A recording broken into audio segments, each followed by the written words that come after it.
C'est la première tueuse en série de l'histoire. Elle est belge, c'est Marie Becker, et elle fera trembler toute la Belgique.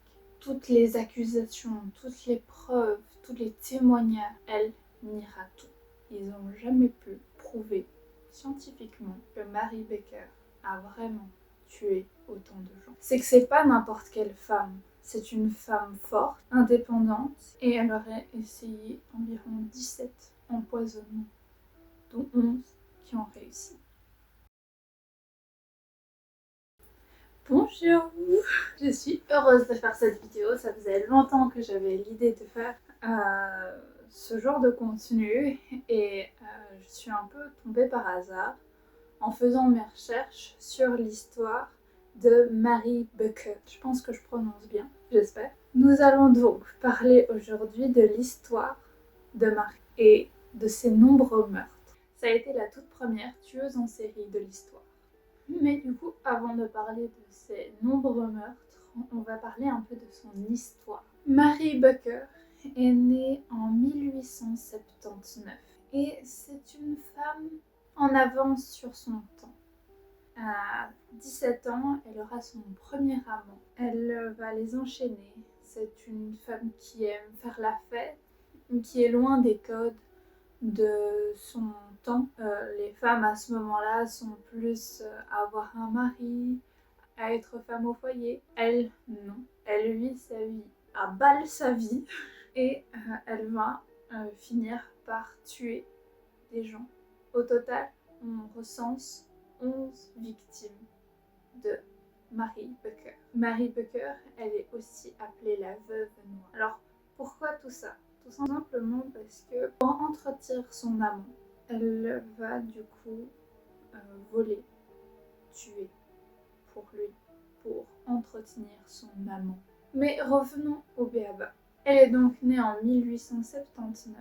À 17 ans, elle aura son premier amant et à 21 ans, elle va travailler dans un atelier de couture. On dit d'elle qu'elle est vivante, jolie, joyeuse. Elle plaît aux hommes et je pense qu'elle le sait très bien. Elle va finir par avoir sa propre petite boutique à Liège, dans les rues commerçantes qui est toujours une rue avec des couturiers. Et c'est donc ça le tableau de Marie Becker. C'est une femme pleine de vie, qui fait la fête, qui a un mari, qui a un amant, une affaire florissante et qui un jour va tout changer dans sa vie. Malheureusement, ces affaires vont fonctionner durant un temps, mais pas tout le temps. À un moment donné, elle va devoir mettre la clé sous la porte. Elle a toujours son amant et elle doit l'entretenir. Et pour amour de son amant, elle va commencer à, pour l'entretenir, aller faire du gardiennage d'enfants malades, un peu une bonne, une nourrice. Et petit à petit, vu qu'elle a besoin de plus d'argent, l'argent qu'elle sort de ce gardiennage ne lui rapporte pas assez. Elle veut donner plus à son amant, elle veut encore plus. Donc, elle va commencer à voler et à empoisonner. Marie Becker va, chez ses employeurs, leur servir du thé et elle va mettre dedans. À l'époque, c'était une substance qui était utilisée pour le mal de cœur, mais à trop grande quantité pouvait tuer. Au total, on recense 17 empoisonnements à la digitaline. Du coup, cette substance qui est censée, ce médicament qui est censé faire du bien au cœur, mais à trop grande quantité, peut tuer. Elle commencera en mars 1933 avec sa première victime, Marie Doupage Castaldo. Je suis très mauvaise pour les noms de famille. Tous seront affichés. Morte par empoisonnement. Ensuite, elle tentera de tuer Hugo Guichner en juillet de la même année. Il ne tombera que très malade. Il ne mourra pas. Elle a eu des loupés. Lambert Bayer, le 2 novembre 1934, mort empoisonné. Julie Bassi, 1935, mort empoisonnée. Catherine Buchan pour une pointe d'or, 1935 aussi, empoisonnée. Marie Bailly, 1935, tombera très malade, mais ne mourra pas. Aline Louis Dambout, mai 1935, meurt empoisonnée. Marie-Flore, 1935, très malade mais ne meurt pas. Marie Remarque, 1935, meurt empoisonnée. Marie-Louise, 1935, meurt empoisonnée.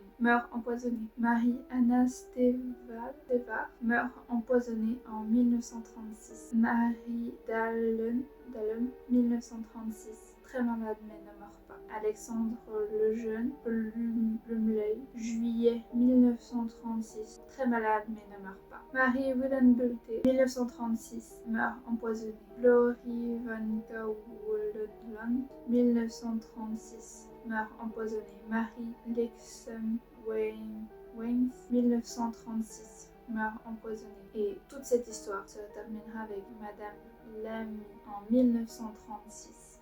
Le 16 octobre 1936, elle se fera sauver parce que Marie est arrêtée tandis qu'elle s'apprête à l'empoisonner. Sympa. Quand on l'arrête, c'est parce qu'il y a plusieurs témoins ou avec autant de morts, il commençait à avoir des soupçons et ils ont commencé à investiguer. Et en fouillant son appartement, ils trouveront des dizaines et des dizaines de flacons des flacons de digitaline, le truc qui permettait de tuer. Et son procès, il est ultra médiatisé. C'est la première tueuse en série de l'histoire. Elle est belge, c'est Marie Becker et elle fera trembler toute la Belgique. À son procès, elle niera tous les faits, toutes les accusations, toutes les preuves, tous les témoignages. Elle niera tout. Elle dira que le médicament, c'était pour elle et qu'elle l'en a utilisé pour sa consommation personnelle. Malgré le nombre de meurtres, ils n'ont jamais pu prouver scientifiquement que Marie Becker a vraiment tué autant de gens. Condamnée à la peine de mort. Sauf qu'en Belgique, à ce moment-là, ça n'existait plus. Comme aujourd'hui, mais ça n'existait plus. Donc elle a été condamnée à perpétuité. Potentiellement, il y a une infime chance pour qu'elle soit innocente. Ça m'étonnerait, mais il y a toujours le doute. Elle mourra en prison le 11 juillet 1942, à l'âge de 62 ans. Moi, ce qui m'a intriguée dans ce qui m'a conquise dans cette histoire, c'est que c'est pas n'importe quelle femme. C'est une femme forte, indépendante, qui, pour subvenir, prendre soin de son amant, n'a pas hésité à tuer. Et je pense qu'on devrait plus en entendre parler. À la fois, je l'admire parce qu'elle n'avait pas peur d'avoir un amant, de passer ses soirées à danser, alors que c'était pas de sa génération. Mais à côté de ça, elle a tué et tenté de tuer, et elle aurait essayé environ 17 empoisonnements, dont 11 qui ont réussi. Elle portera le surnom de la veuve noire. C'est donc la fin de cette vidéo. Je suis trop contente, j'ai trop aimé vous raconter la petite histoire. Je sais pas si je raconte bien, vous pouvez mettre en commentaire comment je peux m'améliorer.